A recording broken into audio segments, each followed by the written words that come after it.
Hi everyone, स्वागत है आपका आरएस क्रिएशन स्टडी चैनल में। तो आज हम लोग जो है एक बहुत ही इंपॉर्टेंट टॉपिक डिस्कस करने जा रहे हैं MG05 का, जो कि ब्लॉक 8 से है, यूनिट थर्ड, जिसका टाइटल है साइको एनालिसिस सिगमंड फ्रॉइड।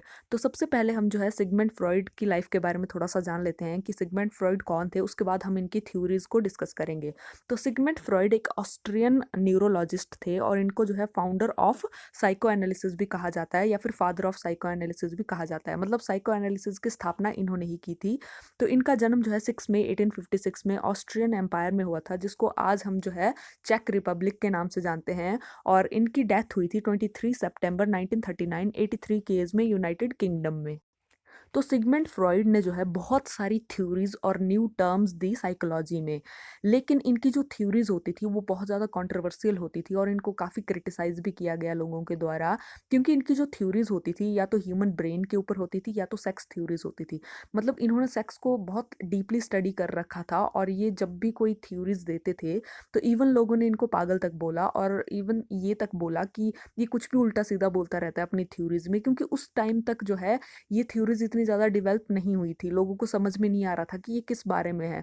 लेकिन आज इनको जो है साइकोलॉजी में सबसे ऊपर माना जाता है, इनको फादर बोला जाता है साइको एनालिसिस का। तो बाद में लोगों को पता चला कि इनकी जो थ्योरीज थी वो बहुत ज़्यादा इंपॉर्टेंट थी।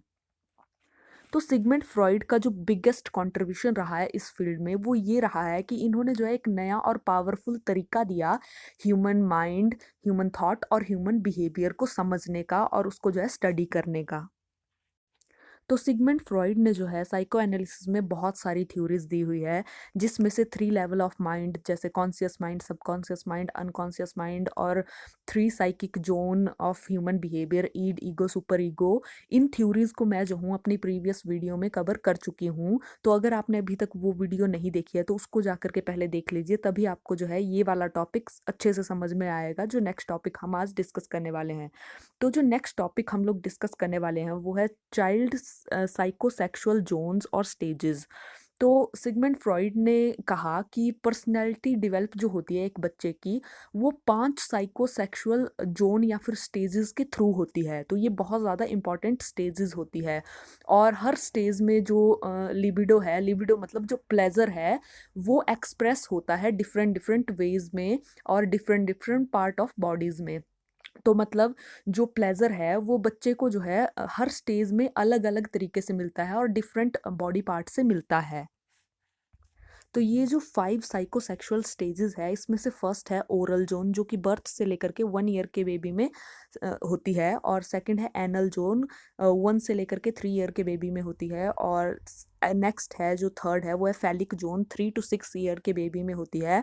और इसी स्टेज में जो है इलेक्ट्रा और ओडिपस कॉम्प्लेक्स भी स्टार्ट हो जाता है बच्चे में। तो ये हम आगे डिस्कस करेंगे इलेबोरेट करके। तो नेक्स्ट है लेटेंसी जोन, जो कि 6 to 13 ईयर के बच्चे में होती है। और जो लास्ट है फिफ्थ, वो है जेनिटल जोन, जो कि प्यूबर्टी से लेकर के जब तक बच्चा एडल्ट नहीं हो जाता है तब तक रहती है। तो हम इन 5 स्टेजेस को जो है बारी बारी से डिस्कस करेंगे एक एक करके। तो जो फर्स्ट है वो है ओरल जोन। तो ओरल जोन जो है बर्थ से ही स्टार्ट हो जाती है और 1 ईयर तक रहती है। तो इसमें जो लिबिडो है वो सेंटर्ड रहता है बेबी के माउथ में। मतलब जो प्लेजर है, जहाँ पर अगर मैं कहीं पर लिबिडो बोलूंगी तो उसका मतलब है प्लेजर।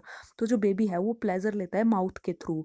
आपने देखा होगा जब बेबी बहुत छोटा होता है तो उसको जो भी चीज़ें मिलती है वो ऑल सॉर्ट्स ऑफ थिंग्स को जो है अपने माउथ में पुट करता है, ताकि वो जो है प्लेजर ले सके। वो चाहे कोई खिलौना हो, चाहे उसका खुद का थंब हो, उसको कुछ भी मिलता है वो उसको जो है मुंह में डाल देता है। जैसे इस स्टेज में तो जो बच्चा होता है वो प्लेजर लेता है sucking, biting and breast feeding के थ्रू, मतलब ओरली लेता है।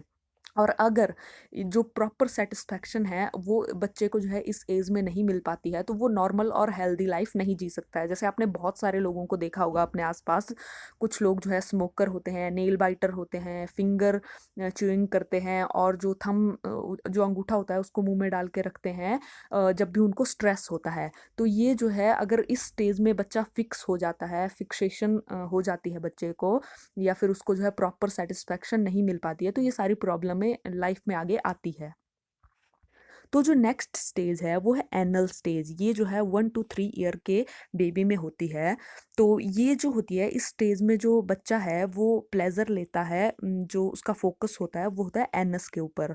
और वो जो है प्लेजर लेता है फ्रॉम डेफिकेटिंग, मतलब वो जो है वेस्ट मटेरियल को बॉडी से बाहर निकालने में उसको काफ़ी इंटरेस्ट होता है, एक्सक्रीशन में इंटरेस्ट होता है। तो इसी स्टेज से जो है क्योंकि बेबी की टॉयलेट ट्रेनिंग भी स्टार्ट हो जाती है, तो इस एज में उसकी जो टॉयलेट ट्रेनिंग है वो प्रॉपर होनी चाहिए, ना ज़्यादा स्ट्रिक्ट होनी चाहिए। अगर जो टॉयलेट ट्रेनिंग है वो स्ट्रिक्ट होगी तो वो आगे चलकर लाइफ में जो है क्लीनलीनेस को लेकर के और बहुत ज़्यादा स्ट्रिक्ट हो जाएगा। उसको हर चीज़ जो है नीट एंड बहुत ही ज़्यादा नीट एंड क्लीन चाहिए, और वो अपनी चीज़ों को जो है किसी से शेयर नहीं करेगा। वो स्टबर्न हो जाएगा, जिद्दी हो जाएगा। तो ऐसे ऐसे जो फैक्टर है वो आना स्टार्ट हो जाते हैं। और अगर बहुत कम स्ट्रिक्ट होगी या फिर बिल्कुल भी स्ट्रिक्टनेस होगी ही नहीं उसकी टॉयलेट ट्रेनिंग में, तो बच्चा जो है मैसी रहेगा बहुत ज़्यादा, मतलब ज़्यादा जो सफाई है उसका केयर नहीं करेगा और अपनी चीज़ों को सबके साथ शेयर करता रहेगा। और इवन बहुत ज़्यादा रेबेलियस बन जाएगा, मतलब हर चीज़ में उसको जो है अपनी ही मनमानी करनी है। तो इसी स्टेज से जो है ईगो डेवलप होना भी स्टार्ट हो जाता है, जो कि ईगो मैंने आपको प्रीवियस वीडियो में हमने थ्योरीज डिस्कस की थी। तो ये थी एनस स्टेज।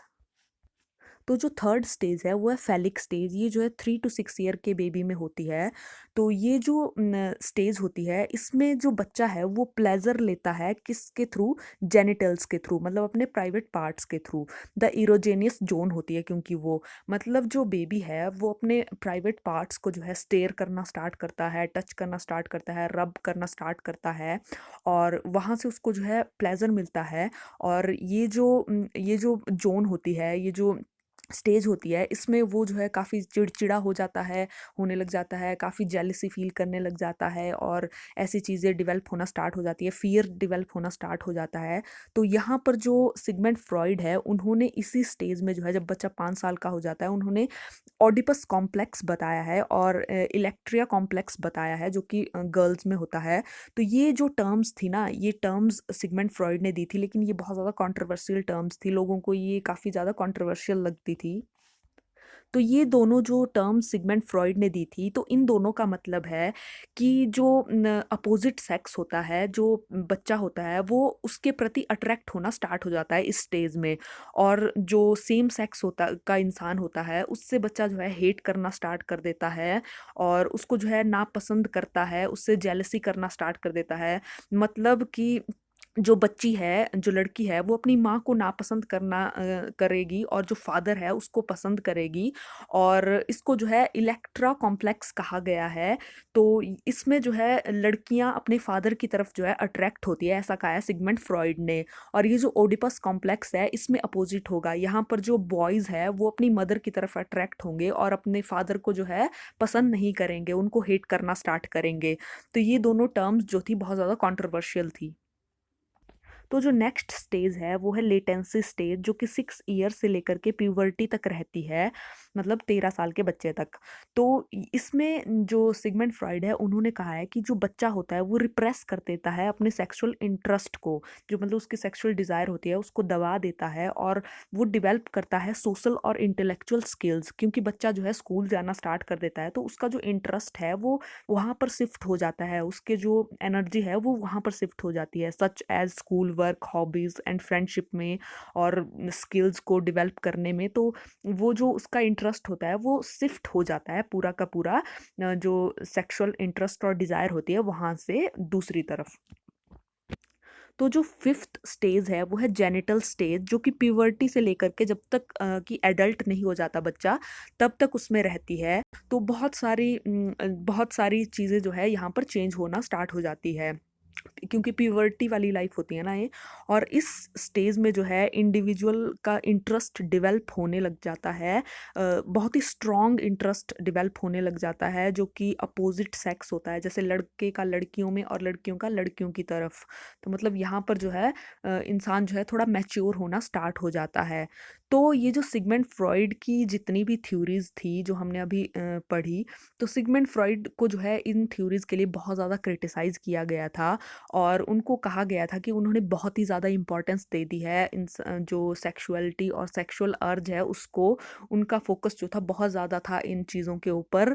लेकिन उन्होंने ये सारी चीज़ें इसीलिए दी थी, ये जितनी भी स्टेजेज़ है ये इसीलिए दी थी ताकि वो चाहते थे कि हम जो है ह्यूमन बिहेवियर को बहुत अच्छे से समझ सकें, क्योंकि उनका मानना था कि जो भी हमारा बिहेवियर जब हम बड़े हो जाते हैं, जो भी हम लाइफ में हमारा बिहेवियर होता है, वो कहीं न कहीं हमारे जो चाइल्डहुड होता है उससे रिलेट होता है। और हमारे चाइल्डहुड का जो है हमारी पर्सनैलिटी डेवलप करने में बहुत बड़ा रोल होता है, ये सिगमंड फ्रॉइड का मानना था। तो यहाँ पर ये जो वीडियो है इसकी एंडिंग होती है। आई होप आपको ये वीडियो अच्छी लगेगी। अगर अच्छी लगेगी तो प्लीज़ मेरे चैनल को लाइक, शेयर और सब्सक्राइब ज़रूर कीजिए। मिलते हैं किसी नेक्स्ट वीडियो में, तब तक के लिए अपना ध्यान रखिए। Bye bye.